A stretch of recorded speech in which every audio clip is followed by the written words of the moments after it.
Hi മേവേഴ്സ്. അപ്പം ലാസ്റ്റിൻ്റെ ഒരു video എന്ന് പറഞ്ഞിട്ടുണ്ടെങ്കിൽ ദീപാവലിനെ പറ്റിയിട്ട് ഇച്ചിരി ഒരു നല്ല രസം ഉണ്ടായിരുന്നു, കാണാൻ വേണ്ടിയിട്ടുള്ളൊരു അപ്ഡേഷൻ ആയിരുന്നു. പക്ഷേ ഇന്നെന്ന് പറഞ്ഞിട്ടുണ്ടെങ്കിൽ ഇച്ചിരി സങ്കടം വരുന്ന രീതിയിലാണ് എനിക്ക് പറയാൻ വേണ്ടിയിട്ടുള്ളത്. ജസ്റ്റ് എല്ലാവരും ശ്രദ്ധിക്കുക. എന്നുവെച്ചാൽ പടക്കം പൊട്ടിക്കുന്നത് തന്നെയാണ്. ഇപ്പം ലാസ്റ്റ് ദീപാവലിയുടെ ഒരു 2-3 ദിവസം മുമ്പ് തൊട്ട് ഇന്നത്തെ ഒരു ദിവസം വരെ, അതായത് ഈ ഒരു വീക്ക് മുഴുവൻ ഞങ്ങൾക്ക് എന്നും ഓരോരോ ബേൺ കേസസ് വരുന്നുണ്ട്. കാണാൻ തോന്നുന്നുണ്ട് കുഞ്ഞുമക്കളുടെ മുഖത്തും കയ്യിലും ഒക്കെ ഇങ്ങനെ പൊള്ളല് പറ്റിയിട്ട്. നമുക്ക് പേരൻസിനോടൊന്നും പറയാൻ പറ്റൂല, കുഞ്ഞുങ്ങളോടൊന്നും പറയാൻ പറ്റൂല. അതുകൊണ്ടാണ് ഇപ്പൊ എനിക്ക് പറയാൻ വേണ്ടി തോന്നിയത് പേരൻസിനോടാണ്. എന്ന് വെച്ചാൽ അവർക്ക് ഹാംഫുൾ ആയിട്ട് വരുന്ന എന്ത് സാധനങ്ങളാണെങ്കിലും അവരുടെ അടുത്ത് നിന്ന് അവോയ്ഡ് ചെയ്യാൻ വേണ്ടി നമ്മൾ പഠിക്കുക. എന്ന് വെച്ചാൽ നമ്മൾ റിസ്ക് എടുക്കേണ്ട ആവശ്യമില്ല. എന്തിനാണ് റിസ്ക് എടുക്കുന്നത്?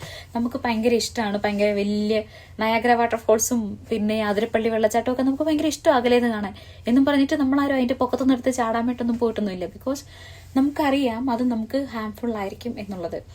സോ ആ ഒരു സംഭവം നമ്മുടെ മൈൻഡിലുള്ളതുപോലെ തന്നെ കുഞ്ഞുങ്ങളുടെ അടുത്ത് നമ്മൾ അതുപോലെ തന്നെ പെരുമാറണം.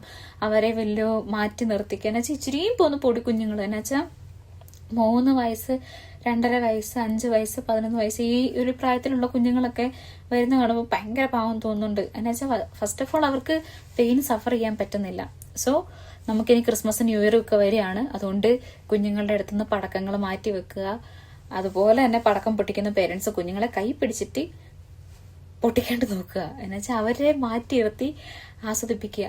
ഇപ്പൊ കമ്പിത്തിരി ആണെങ്കിലും പൂത്തിരി, എല്ലാവരും പറയും പടക്കം മാത്രമേ പ്രശ്നമുള്ളൂ. ഒരിക്കലും അല്ല. കമ്പിത്തിരിയും പൂത്തിരിയും മത്താപ്പും എല്ലാം പ്രശ്നം തന്നെയാണ്. സോ നോക്കൂ ഗൈസ്, നമ്മുടെ കുഞ്ഞുങ്ങളെ നോക്കാൻ നമ്മൾ മാത്രമേ ഉള്ളൂ. അപ്പോൾ ഓക്കെ, ബൈ ബൈ.